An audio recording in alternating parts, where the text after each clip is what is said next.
I care.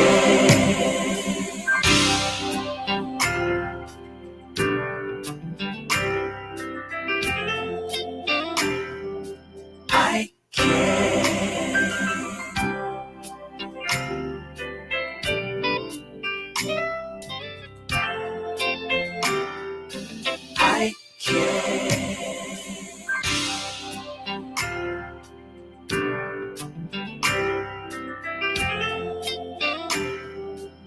I care.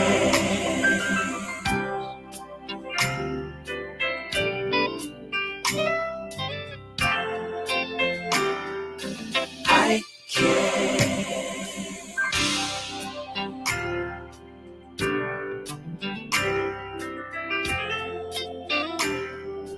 I care.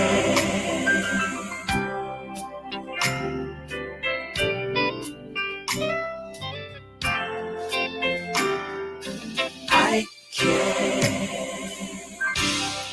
What's good, family? What's good? What's good? I How's everybody? Tag and share, share and tag. Tag and share, share and tag. Tag and share, share and tag. Tag and share, share and tag. So good to see you on today. Talk back to me, talk back to me. Almighty, we thank you for this opportunity. For in you we live and move and have our being. We thank you for this moment, this opportunity that has been granted to us before the foundation of the world. And we thank you tonight that we evolve, we transcend, and we ascend. Let truth permeate, let it transform, let it inspire, let it uplift. We pray this. We thank you, Yeshua. It is so. And so it is. Welcome to Knowledge Revolution.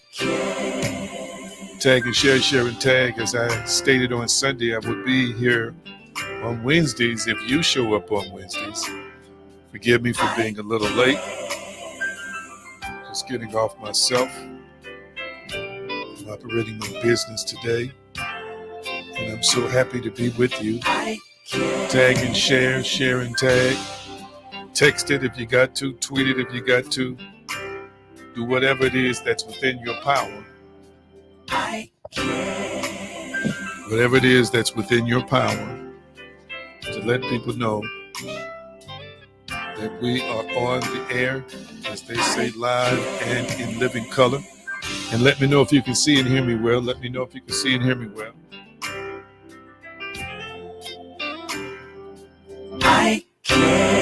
Let me know if you can see and hear me well. Can you see and hear me well?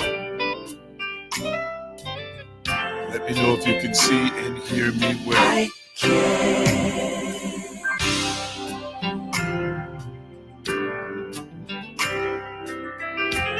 So grateful to be with everyone who's on tonight and those who are getting on. Good evening, Betty Smith.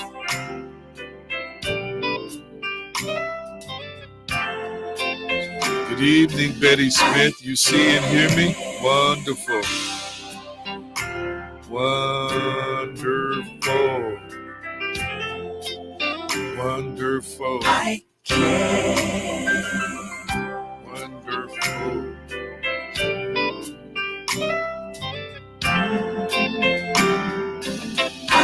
Thank you so much. Getting ready to start. I'm going to give a couple more minutes. And I'm going to do a brief presentation tonight. Wednesday nights for a while, I'm talking about self-love. I know it's been a while since we've been on Wednesdays. I started out teaching this on Sundays. So that means I'm going to give a brief recap before I begin to expound on anything current. I'm going to give a recap on tonight Thank you for your feedback. First thing I want you to do is be thankful to God. That's offer gratitude. Whatever space you're occupying now, in the physical, in the spiritual, mainly the physical, just be grateful and be thankful. Now, God, we thank you for life, vitality, health, and strength, sound mind, the activities of our limbs. We bless you, Almighty Yah, for who and what you are. Thank you for provision, food, clothing, shelter. Thank you for family, love. Thank you for abundance and prosperity. We thank you for all things in this moment and in this hour. We are so grateful. We are so grateful. So we are thankful. We are thankful. We are thankful. We are thankful for all things. For everything that is in your life now has a purpose. Even the thing that doesn't make sense to you, even the thing that's perplexing to you, there is a reason behind it. There is a definition behind it. There's a message. There's a motive attached to it. So the next thing I want you to do is to embrace I can. So I want you to type it in the comment section, I can. I can. I can. Quickly type it in the comment section, I can. What can I do? I can keep my mind. I can keep my sanity. I can keep my dignity. I can keep my integrity. I can. What can I do? I can overcome. I can make it through. I can make it over. I can make it under. What else can I do? I can solve the problem. I can be the solution. I can overcome any danger. I can overcome any enemies. I can overcome any obstacles. I can. That's the operative word. You've typed it in the comment section. Now I want you to speak it out loud in your atmosphere. I can. That's it. Say it with me, loved ones. I can. As you're coming on, tag and share and tag. Speak it out loud in your atmosphere. I can multiply. I can manifest greater. I can manifest the love of my desire. I can manifest prosperity. I can manifest the career I desire. I can. And then last but not least, I always like to remind you, you're made in the image and the likeness of God. You are not merely a spirit, but you are a God species, a God class, with the offspring of God. You're already one with God. You're already one with the divine. You carry divinity as a part of your DNA, as a part of your being. Whatever you think, imagine, and speak manifests into reality. You are creators. You are conscious creators. So I want you to type it in the comment section. I am powerful. Come on, type it in the comment section. I am powerful. I am powerful. I am powerful. I want you to be consciously aware of that I am powerful. I am powerful. No matter how powerless I may feel, it is but an illusion. No matter how powerless, it may seem, it's but an illusion. The truth is that I am powerful. So no matter how difficult the challenge may appear to be, I am powerful. So I want you to type that in the comment section. I am powerful. Because I am powerful. Say it again, because I am powerful. Mark 12. We want verse 30. And thou shalt love the Lord thy God with all thy heart, and with all thy soul, and with all thy mind, and with all thy strength. This is the first commandment. We love him with all our essence, all our being. Every spiritual ounce of our life, all spiritual DNA, down to the spiritual DNA, down to the natural cellular level. We love him with everything. But verse 31, the second is like, namely this, thou shalt love thy neighbor as thyself. There's none other commandment greater than these. Love thy neighbor as thyself. Now, we might break a little English here tonight, but it's all right. It's all right. Instead of typing I love myself, I want you to type I love me. I love me. Might be breaking the English language, the English code, but it's all good. Type I love me. Type I love me in the comment section. You have permission from God to love yourself. I'm going to say it again. You have permission from God to love yourself. So now, if we are truly one with God, if God truly is one with us, then that means that we are beings of love. And if we are beings of love, we don't just love other people, but we must also love ourselves. I'm going to say it again. We must also love ourselves. Leviticus 19:18, thou shalt not avenge nor bear any grudge against the children of thy people, but thou shalt love thy neighbor as thyself. I am Yehovah. I am Yehovah. I am Yehovah. So I want you to know and understand that you are a being of love. You are a love being. It is your natural state to love.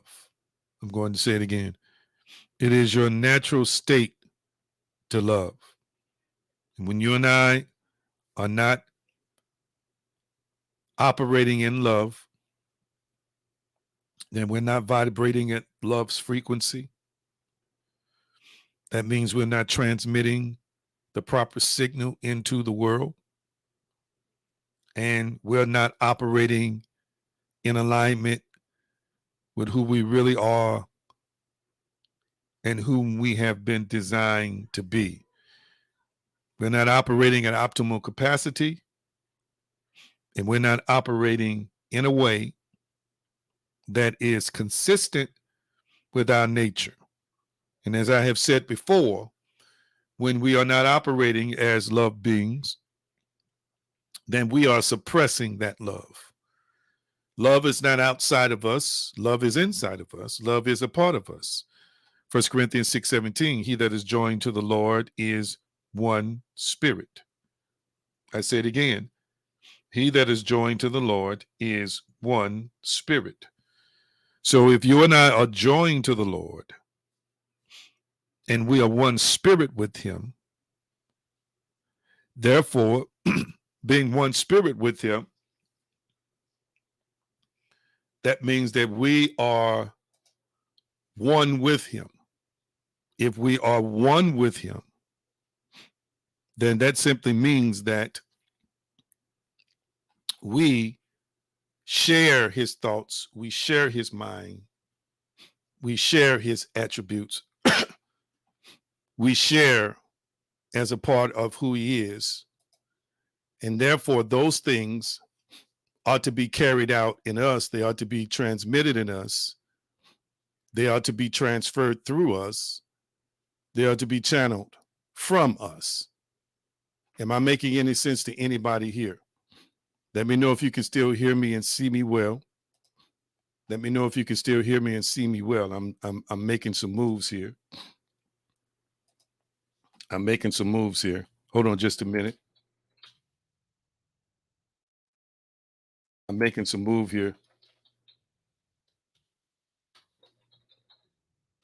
Let me answer somebody.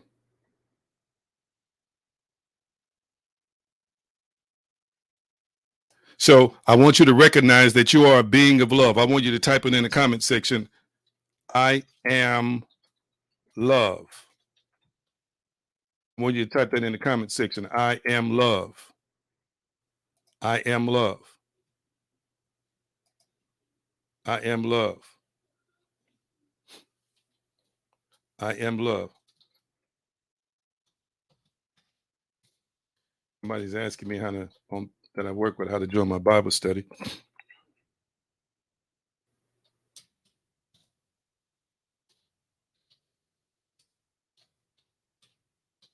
Hold on just a second. I'm answering them now.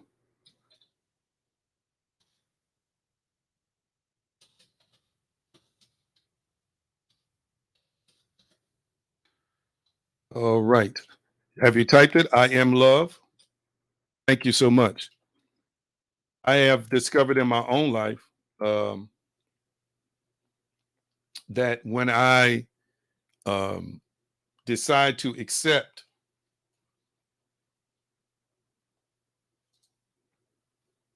that I am a being of love, then I create a filter for love to thrive. I create a filter for love to be. I create a filter for love to process everything that happens in my personal life when I operate as a being of love. Am I making any sense to anybody? I want you to understand and I want you to recognize that when you and I are demonstrating hate, and we all struggle with that, we all struggle with unbelief, we all struggle with unforgiveness. When I say all, I mean most of us. I want you to understand and recognize that that is not the purest expression of the divine. It is not the purest expression of God flowing through us. This can be a challenge. Our focus, though, has been inward, not outward. It is possible to love people more than you love yourself. It is possible to project love as a projectile, to send out love into the world, but not capture or retain any of that love for ourselves. I want you to hear what I'm saying today. This message to me is so relevant because for years and years and years, as it relates to the church, as it relates to religion, we are too busy teaching people how to love other folk, but not how to love themselves. And as I have shared, teaching this subject for several weeks, what I've shared is that when your concept of self-love is marred and scarred, then you cheapen and diminish your value. When you cheapen and diminish your value, then you are operating in a state of consciousness where you are making decisions from a dulled place, a lack of awareness. You cheapen your value. When you cheapen your value, you're devaluing yourself. When you're devaluing yourself, you're making decisions from a lower state versus a higher state. And when you make that decision from a lower state, then you're going to compromise. You're going to compromise yourself. You're going to compromise any values. You're going to compromise your worth. Therefore, you're going to accept what should otherwise be unacceptable. I used to say this for years. Many times we put ourselves on sale. We give ourselves to people and give ourselves to the world on a discount. Okay? I want you to understand that when we do that, the person that we are hurting is ourselves. So to me, there is this large, great divide and disconnect between our perceptions of God and how we should perceive ourselves.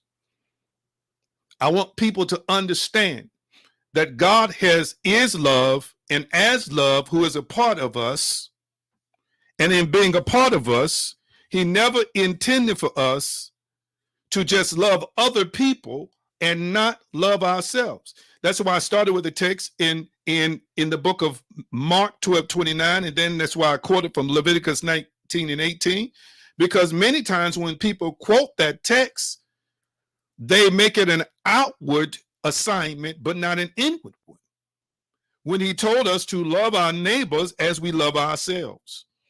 So you can find many Christians who are supposed to be abounding with infinity as it relates to love. They are supposed to be abounding with endlessness as it relates to love. And they aim that love outwardly, but don't keep any for themselves. Therefore, there's a lot of devaluing, there's a lot of self-deprecation, there's a lot of depreciation of the inward person, of the inward self, of the personal self, because they don't believe that they have permission to love themselves. They believe they're only supposed to love other people with God's love. So not only does God love us, but God gives us permission to love ourselves. And what I have discovered is that when people major on loving other people and not loving themselves in a healthy way, then neglect sets in. And when neglect sets in a sense, it is cancerous. It is cancerous in the sense that you find yourself putting yourself last. You find yourself exhausting all of your energy, all of your strength, all of your inner being on behalf of somebody else. And in the process, you are dissatisfied. You know, it feels good to give. But what happens when you deplete yourself of your own love banks for other people and don't leave anything else in your love banks for yourself? What ends up happening is that you will find yourself at times looking in the wrong places to fill the emptiness and the void that exists within you, because you have depleted your love in terms of giving it to other people and have not kept enough for you. So now you're running on low after you just gave everything away. You've bankrupted yourself because you've given it all away and not kept anything for yourself. So you find yourself in a situation where you want to quit. You find yourself in a situation where you want to give up. You find yourself in a situation where you're bewildered and you are confused and you're wondering, why am I bewildered and confused when I'm doing so much good in the world? Is it possible that you are so busy or too busy doing so much good for other people that in the process you have neglected yourself? Now you're running on E. And you're looking toward God inside yourself and saying, God, why me? Why are you allowing me to go through this? Why don't I have this? Why am I not feeling fulfilled? Why am I not feeling satiated? Why am I not happy? The reason why you're not satiated or happy is because of a misconstruing of the concept of love. You think that you are supposed to berate yourself. You think you're supposed to abuse yourself. You think that you're unworthy and don't have permission to love you to the extent that you think that there's supposed to be a joy in sacrificing yourself all the time. And when you do that, you seriously deplete your own love account. I need you to hear me real clearly. Now you find yourself bankrupt and alone, in the midst of a crowd and alone, in a relationship and alone, making money and alone, giving money and giving time and giving of your substance and giving of your prayers and giving of all that you know to give. But yet you feel empty inside. And the reason you feel empty inside is because you have neglected to love yourself. So, 1 John 4:7, but let us love one another, for love is of God. For everyone that loveth, listen to this, is born of God and knoweth God. He that loveth not knoweth not God, for God is love. Well, if God is love, I repeat, that love is to also work for you. That love is not just meant for you to just give it all away and not keep any for yourself. Oh my goodness. I hope somebody is sensing and connecting and resonating with what I'm saying here today. See, it is possible for you to love people despite their imperfections, but judge yourself for your own imperfections. I'm going to say it again. It is possible for you to love people despite their imperfections, but judge yourself when you have your imperfections. Why is that, family? Why are you accepting other people, encouraging other people, strengthening other people when they err and make mistakes, but when it's you, you beat yourself up? Is it possible that you have given so much of the love that you should retain for yourself away, that you are too highly critical and judgmental of yourself because there's a part of you that does not really love you? There's a part of you that does not really love the skin that you live in. And there's a part of you that would rather love people despite their imperfections in the skin they live in, but you're uncomfortable with loving yourself in your own imperfections. Do you honestly think that was God's intention and will for love? I hope I'm making sense today. I don't see too many likes and hearts on Facebook, but I hope this message is resonating with you enough for you to recognize and for you to embrace loving your neighbor as you love yourself. You are permitted to do that. And I want to help you to understand this. Don't think that I'm being harsh, but it is a form of perversion when you starve yourself to feed somebody else. It is a form of perversion when you love people to the extent that you bankrupt yourself versus loving yourself enough to feed you. Now, we make sacrifices for children, we make sacrifices for parents, and we understand that. But I want you to recognize, in a healthy sense, God has never meant for you to deprive yourself of loving you. So many times we preach messages on the flesh, and so many times we are persecuting people for their imperfections. When the truth be told, all of us require grace. That's number one. I need some likes and hearts from my Facebook family. All of us require a certain amount of grace. Okay? It is by grace, not of works, lest any man should boast. And then another text tells us that grace is a gift that you cannot earn, you cannot work for.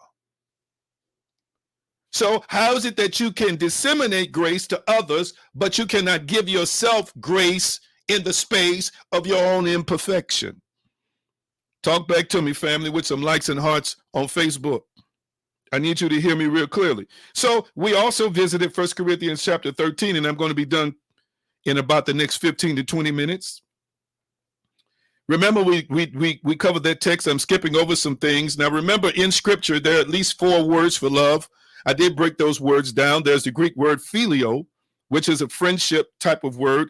In modern Greek, it means friendship. It includes loyalty to friends, family, and community. There's eros, which is the passionate, sensual type of love. Then there's storge or storge, okay, which is a natural affection in terms of love that parents have for their offspring. And then there is agape love in modern day Greek, or in ancient Greek, it refers to a general affection rather than attraction. But in biblical literature, we use agape love to describe God's love. In biblical literature, that's what it's used to describe. Well, that agape love, should be working for you, not just working on behalf of other people. So when you love people with the love of God, you need to understand you have permission from God to love yourself with that same love. So there are many people who are in lopsided situations and situations that don't benefit and favor them because they lack the proper understanding that God desires for you to love yourself the way he loves you, with that divine love. So we visited 1 Corinthians chapter 13. We looked at the love verses there, and I'm going to read it to you. Charity suffers long and it's kind. Remember, the word charity there is the Greek word agape. So it suffers long and it's kind, which means that it acts benevolently. It says charity envieth not, which means that it doesn't have a discontent or ill will because of the advantages of others. So it doesn't envy others because they may be in an advantageous situation. It vaunted not itself, or charity or agape vaunted not itself, meaning that it doesn't boast, it's not vainglorious. It's not puffed up, which means it's not proud or haughty. Listen to this. It does not behave itself unseemly, which means it's not indecent or unmannerly. This same charity or agape love seeketh not her own, which means it's not selfish or self-seeking. It's not easily provoked, which means it's not touchy. It thinketh no evil, which means it doesn't pay attention to the evil done to it. It rejoiceth not in iniquity, which means it doesn't rejoice in wrong or injustice, but it rejoices in truth. It beareth all things, which means it bears up under anything. It believeth all things, which means it is ready to receive the best. It hopeth all things, which means it expects good always. It endureth all things, which means that it's faithless and never weakens. And then it goes on to talk about how Paul to talk about how charity or love never faileth, which means it never ends or loses. Now, I'm going to go back through the text from the beginning, because many times, again, when you read this text, you are reading this text through the lens or the prism to interpret it as a love that is to be projected outward toward other people. But this agape love is the same kind of love that you should possess intrinsically or inwardly, in the sense that as you are projecting this definition of love to others, you're supposed to also exercise or utilize this love for yourself. Ooh, I hope somebody's hearing what I'm saying today. I'm going to go back through the text and I'm going to make it personal. I'm going to go back through the text and I want you to see how this love is to be also directed inwardly. Listen to this. So this same charity, this same agape love suffers long and acts benevolently for you. So why is it that you aren't acting benevolently or giving towards yourself or giving to yourself? Why is it that you are always cheating yourself out of something that you deserve? Oh my goodness. Why is it that you're always buying things for other people, but you don't buy things for yourself? Have you been taught that you're always supposed to be last? Have you been taught that you're not good enough, so therefore you should not treat yourself to good things? You should not show yourself love? Why are you not acting benevolently to yourself? Continuing with love, it says charity envieth not, meaning that it doesn't have discontent or ill will because of the advantages of others. Do you know that it is possible for you to be envious of your own self when you start doing good? One of the first things, let me tell you what we have a hypersensitivity about in church. We have a hypersensitivity about people being built up in pride. So as soon as people start thanking God for their talents, gifts, and abilities, as soon as people start saying, I did this, I did that, we want to shut people down. To me, it's a form of self-envy. When you recognize you have an advantage, but you don't celebrate the advantage that you have. There's a way to give the Creator glory for that talent, skill, and ability. But don't envy yourself. Don't put yourself down because you have it. Don't dumb it down. Don't try and hide that light under a bushel. If you're great at what you do, there's a way to be thankful for it, but at the same time, to own that greatness. Ooh, I sense that and feel that so strong. I want you to type it in the comment section. I want you to type it in the comment section. Own your greatness. I'm going to type that. Own your greatness. We know that we have been endowed by the Creator with greatness, but He didn't just endow you with it, not to own it. It's yours. The parable of the 10 talents proves that when the Creator, the Lord, of the business, the Lord of the field, when he gave those talents, he wanted them to own the talents and multiply the talents, because they were talents that were given to them for a specific purpose. So if you've owned that talent or owned that greatness, and you multiply it exponentially, and it brings a return, then the one who gave you the talent gets glory in how you use it. And you are to celebrate the talent that was given and celebrate the ability to exercise the talent. Oh my goodness. I feel something here right now. So I want you to encourage you here on this particular night that not to be envious of your own self. Don't start shutting yourself down, talk about, oh, you think you're somebody now because you can do this, that, and the other. It's like there's one side of you that's doing the work. There's another side of you that's envying you because you can do it well. But there is a limiting belief that prevails to shut you down or cause you to look at yourself sideways when you start doing good. But you're empowered to do that good, and you should own the good that you do. So it doesn't have discontent or ill will because of the advantages of another. In this case, I'm turning it inside. Charity or love vaunted not itself, meaning it doesn't boast, it's not vainglorious. So there's a way that you could own your greatness without being boastful about it. But there are too many people trying to deny their greatness. It's not for you to deny it, but it's for you to wear it well. It's for you to wear it with a balance, and it's for you to wear it in humility. Okay? If you're good at something, you're just good at something. If there's a way to say, yes, I am good at that, I'm grateful that I'm good at that. But stop trying to deny that. Okay? It's not puffed up, meaning it's not proud, it's not haughty, it's not arrogant. That's self-explanatory. This same love does not behave itself unseemly, indecent, or unmannerly. So let's turn that inside again.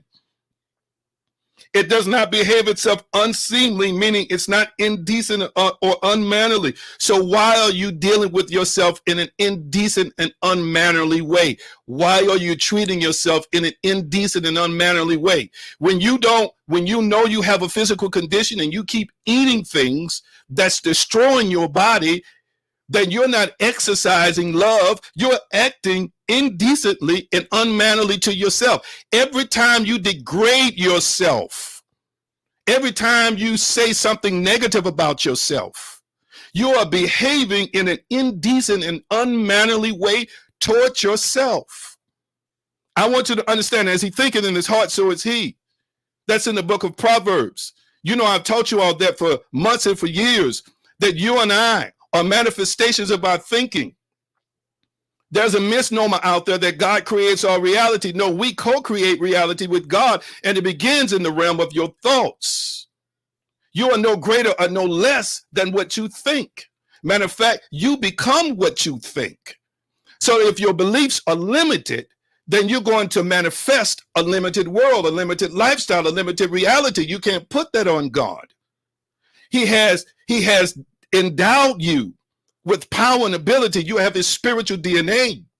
Genesis chapter 2 helps us to understand he breathed into Adam's nostrils the breath of life, and man became a living soul. And we want to separate the breath from God itself, but it is the breath of God. It is the DNA of God. It is the essence of God. It is God himself contained within the breath that he breathed into Adam. And remember, I gave you the illustration. If I have a crumb that is a part of a butter cake, or the crumb that is a part of a chocolate cake, or the crumb that is a part of a pound cake, all of the ingredients, listen to this, all of the ingredients of the cake are contained in the crumb. Did you catch that? So all of the essence and quintessence of God was contained in his breath. I remember weeks ago, we even talked about DNA splatter. We even talked about DNA contained in the saliva, so forth and so on. I don't want to get that deep tonight. But I want you to understand that man who is one with God has the essence of God, the DNA of God that is infused within his spiritual essence and spiritual being. So I want you to understand, I want you to receive, I want you to embrace, I want you to accept that you are fearfully and wonderfully made. And when you act The opposite of that, you are disrespecting not only God, but you are disrespecting yourself. You are not loving yourself properly. Let me move on. Seeketh not her own, meaning it's not selfish or self-seeking. That's self-explanatory. Love is not supposed to be selfish. But let me tell you something. At the same time, there comes a time in your life where an act of love, you demonstrating an act of love on behalf of yourself, is not being selfish. Listen to this. If you need bread in your house and you know that you are a giver and you need that $2 or $3 for your bread, you are not acting selfishly. Listen to this. To spend that $3 or $4 to buy that loaf of bread. You know why you're not acting selfishly? Because you have a right to feed yourself and you have a right to feed your family. So what happens when you put the onus on God? You've given everything away when God didn't necessarily tell you to give everything away. You think it is an act of love that God certifies and endorses, but those resources that he's put in your hands to multiply is what you have to give an account for. Listen to this. And it is an act of lovelessness when you have a psychological issue going on in terms of trying to be able to compensate sometimes for the lack of love you have for yourself by showing love through tangible items and always giving it away. Do you realize that some folks are always giving it away because they're trying to make up for the lack of love that they have for themselves? It makes them feel so good. They've become addicted to feeling good. They have become addicted to feeling good because they don't normally feel good about who they are. I don't want to psychoanalyze you tonight, but it is the truth and nothing but the truth. So I want you to understand that God doesn't have an issue with you loving yourself enough to keep something for yourself. So that's like you being prescribed something that will help you to live, but you say, I'm going to do a good deed and give it away, and you end up dying. God doesn't get any glory from that. You have misused the resource. The resource was intended to be utilized for you as well. So I want to encourage you to understand that it is not selfish when you nourish your own body. It is an act of love. Matter of fact, one of the scriptural texts in the New Testament helps us to understand as it comes down to a relationship between a man and a woman, how if a man is going to love himself, he's going to love the woman that he's with. If he nourishes his body, the scripture says he's going to nourish her body.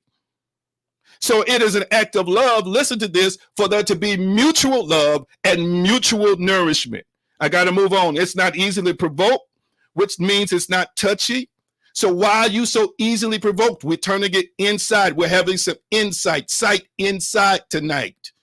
Okay? We're looking inside of ourselves to see whether we're expressing this agape love for ourselves or not. It's not easily provoked, which means it's not touchy. It's not testy. So why are you always on the edge of your seat with yourself? Why is it that you can give everybody else grace, but give yourself grace? Why is it that you can give everybody else leeway, but you can't give yourself leeway? Why is it that you cannot be touchy with other people or testy with other people, but you're always touchy with yourself? If you forget something, why is it that you say that you're stupid or that you're losing your mind? Why is it that you are always harder on yourself, but you give everybody else the empowerment that they need to feel good about themselves? I got to keep moving. This same charity of love doesn't think evil. Once again, we're not directing this outward, we're directing this inwardly. That means it doesn't pay attention to the evil that's done to it. So why are you struggling with unforgiveness? You've done evil, watch this, or you've made some errors, or you've made some mistakes, but you don't have the ability to forgive yourself. I wish I had more likes and hearts. Thank you for the fire emojis on Facebook. Let's work on this for a minute. Let's work on this for a minute. If thinking no evil is translated to mean doesn't pay attention to the evil done to it, then why are you still stuck on the mistake you made 15 years ago and still have not forgiven yourself for making the mistake in the relationship, still haven't forgiven yourself for making the wrong financial decision, still haven't forgiven yourself from the misstep or the words that you misspoke? while you continuing to recycle that in your mind over and over and over and over again, you're constantly trying to penalize and crucify yourself decades later. Why is that? If love thinketh no evil, why are you thinking evil of yourself when you should be forgiving yourself? When you should be loving yourself enough to say, this happened, I own this, let me do my best to make restitution, and let me do my best to do better moving forward. But why is it that you're thinking evil of yourself, living in that loop, that cycle, over and over, reliving that event over and over again? Now, I'm going to say this, and I'm going to shut it down because I don't want to get too deep in quantum physics tonight. But this is not just a quantum physics principle. This is a spiritual principle. Time is really an illusion. Time is something that it was added by scientists and added by engineers. But do you understand that on the quantum level, there is no time? I want you to understand something really right now that may sound crazy. Do some searches on YouTube. You'll see, you'll hear many of the scientists explaining what I'm saying to it. It is added as a dimension, a fourth dimension. But it doesn't really exist. What am I trying to say? So when you're reliving an event that happened in what we quote unquote call the past, it's not living in the physical space of the event anymore because it has elapsed. It's no longer there. So for example, if something happened in what we quantify as 2021, guess what? You're no longer in that same space and place physically where the event happened. So if you are still reliving event, that means you're conjuring the event. That means you're giving life to the event. That means you are bringing something back that only exists in your mind because it no longer exists as an event. That event has elapsed. It has transpired, and you have moved forward in what we know to be time. So every time you think a thought, you are bringing up the thought. You are reliving the event. Watch this. You have drug it into the now. You have made it a reality right now. I hope somebody's hearing me real clearly today. And what our challenge is to recognize that what happened, quote unquote, 10 years ago only exists in the mind. It doesn't actually exist as an event in physical space-time or in the space-time continuum. My God, I got to move forward. So I want to encourage you to love yourself, not to think evil of your own self. Does not rejoice in iniquity, meaning doesn't rejoice in wrong or injustice. Listen to this. If you love yourself, you want to do your best to stay upright. If you love yourself, you want to do your best to stay in alignment with who you really are and who you're really called to be. And if you're rejoicing in things, listen to this, that are outside your mission, that are outside your purpose, watch this, that's outside of your character, my God, that is a lack of personal love. I sense that so strongly here today. If you are rejoicing in injustice done against you, let me tell you something. If you've ever been physically abused, you didn't deserve to be physically abused. So you shouldn't be saying that I deserve that. If somebody does something ill or evil to you, you shouldn't say I deserve that because I did this, that, or the other. You have already been forgiven for the this, that, or the other. You don't have to be a glutton for punishment. And you don't have to be punished to atone for your sins. Somebody already died for that. Am I making any sense to anybody here tonight? So you should not rejoice when you err. You should not rejoice when you stray. You should not get joy out of that. You should do everything you can to correct that. I got to keep moving. This same love rejoices in truth. It bears all things, meaning that it bears up under anything. So this love is powerful. It's able to hold up the weakest person. It's able to hold up under the weakest circumstances. And let me say this, just like you're being strong for others and you use love to hold them up, you also have to use this same kind of self-love to hold yourself up. My God, learn how to talk to yourself in the shower and say, God and I got this. Learn how to hold yourself up in the shower, or hold yourself up in life, and talk to yourself and say, we better than this. We stronger than this. Yes, we erred. Yes, we stepped out of line. Yes, we may have made a wrong decision here, but all things work together for the good. God is still with me. God is still on my side. God is still on the inside of me. So I have an opportunity to experience victory. So I can do all things. I will do all things. I must do all things. I wish I had a witness here today. I wish somebody was embracing what I'm saying right now. I want you to recognize and know within yourself that the same love you use to hold people up when somebody dies in their family, to hold people up when they lost that job, to hold people up when they're recovering from trauma in their own life. It's the same kind of love you got to turn inward to hold yourself up. I got to stop here. It beareth all things. It believeth all things. That means it is ready to receive the best. It hopes all things, which means it expects good. It endureth all things, which means it's faithless and never weakens. Let me break that down. It believeth all things. That means it's ready to receive the best.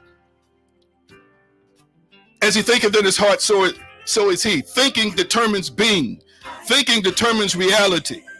I want to encourage you to believe all things. Be ready, no matter how much hell you've been through, to embrace that there's some heaven that's due to you. Are you following what I'm saying? I want you to hope for all things, which means that you have an expectation. That even if weeping endured for a night, you expect and anticipate that joy comes in the morning light. I want to encourage you to get out of the rut of flawed thinking. Get out of the rut of being a marred piece of clay. Get out of the rut of being a marred image, and expect that doors must open for me. Expect that a way must be made for me. Expect that better works for me. Expect that better is on my side. Matter of fact, it is the psalmist who said, goodness and mercy shall follow me all the days of my life, and I'm going to dwell in the house of the Lord forever. You've got to thank God that goodness and mercy are always with you. And you might strike out 9 times, but on the 10th time, you're going to hit a base hit. On the 10th time, you might hit a double or a triple. And on the 10th time, you might hit a home run.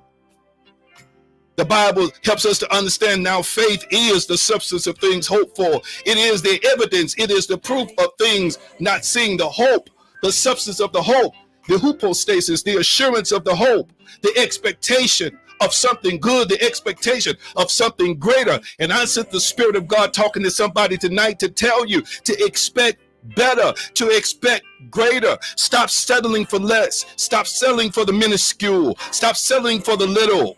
Stop settling for the Lilliputian size stuff. I hear the Spirit of God say, expect better because you're worth better. Expect greater because greatness is already on the inside of you. God calls you great. What do you call yourself? So you got to believe all things. You got to hope all things. And last but not least, you got to endure all things. That means you got to hang in there to the end. Glory to God. He that endured to the end, the same shall be saved. That means you got to endure hardness as a good soldier. That means you got to fight the good fight every day of your life. And you've got to recognize on the inside that these are all signs of love, that you refuse to quit. You refuse to capitulate. You refuse to throw in the towel. You refuse to walk away. You refuse to give up on your destiny. You refuse to give up on your dream. You refuse to give up on the thing that you've been sent in this world to do. You refuse to give up on the assignment and the calling. Is anybody hearing what I'm saying today? It is this kind of love that will hold you up through what we call good times and what we call bad times and what we call difficult times. Glory to God. It is this kind of love that God wants you to express within yourself, to express for yourself, to express on your behalf. What is a creature who is the offspring of God, who is the offspring of love, who comes from love, who cannot love his own self? I got to stop there. I got to stop there. I'm going to pick up on some pointers of love. I got some signs in here. I've got some things I started touching on weeks ago. 20 Ways to Start Loving Yourself Again by Amber Murphy. I didn't get through all of them tonight, but let me give you one and then I'm going to stop. Let me give you one and then I'm going to stop. Surround yourself with positive people. Number 6. Surround yourself with positive people. If you want to grow your love, stop hanging with these pessimistic folk. Stop hanging with these people who are always doom and gloom. They always see the dark side of everything. You flip the coin, and both sides of the coin are dark. Both sides of the coin are failure. Both sides of the coin are cynicism and pessimism. I want you to understand, if you hang with the wise, the Bible says you shall be wise. But a companion of fools is going to experience destruction. Association, we say, it brings about assimilation.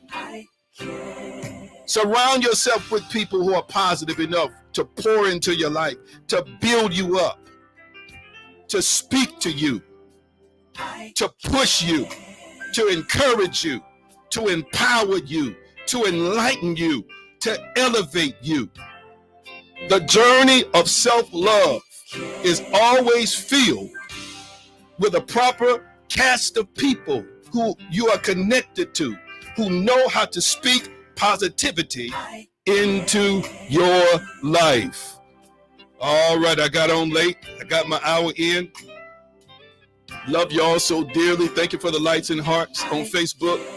Did the message speak to you? Thank you for those on YouTube tonight as well. Did the message speak to you? Did the message resonate with you? Did the message empower you? Did the message strengthen you? Almighty, I thank you for this moment and for this hour. There are a group of people here who love other folk but don't love themselves. They're not accessing permissions they've been granted to enjoy because they're loving their neighbors but not loving themselves. Almighty, give them strength. I pray that there has been illumination from revelation. And from this revelation, I pray that there is transformation. My God, let your will be done in us, with us, and through us to love not only our neighbors, but love our neighbors as we love ourselves, to have a healthy self-love, a healthy self-concept. And I give you praise and I give you glory. And I thank you that somebody's heart is being turned, that somebody's heart is being healed, that somebody's heart is being changed, and that somebody's life is about to take a trajectory they've never taken before. And I thank you right now. Thank you, Yeshua. It is so. And so it is. I'm going to release you tonight. Love y'all. Talk back to me. Somebody said, yes, it did. Somebody said, so true on Facebook. Beautiful. Somebody said, every time. Thank you so much. Thank you so much. Love you so much with the love of the Lord. Don't forget, we have giving opportunities at the bottom of the screen if you decide or desire to sow an offering. If not, we understand. We love you anyway. We don't do this for that. We do it out of love. We do it because we are here to serve. All right. I'm going to release you with the shalom blessing. Thank you for tuning in tonight. I'll be back Sunday to do our Sunday morning teaching. Keep us in your thoughts and your prayers. Somebody said, been enjoying these self-love lessons on Facebook. I appreciate that. I appreciate that. People don't understand that self-love is the root of stability. It really is the root of personal stability. People vacillate like a pendulum when they're not rooted and grounded, not only in just the love of God, but proper love for themselves. When people don't love themselves, then it alters and colors their perspective in life. Self-perspective and the perspective of people, of how they perceive, that is, people around. So I want to encourage you to be the best version of yourself by taking God up on his offer to love yourself. Release you with the shalom blessing.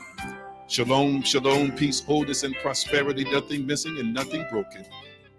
And I give Yeshua all the glory, honor, and the praise. It is so, and so it is. Enjoy your night, family. I'll see many of you all on Sunday. Take care.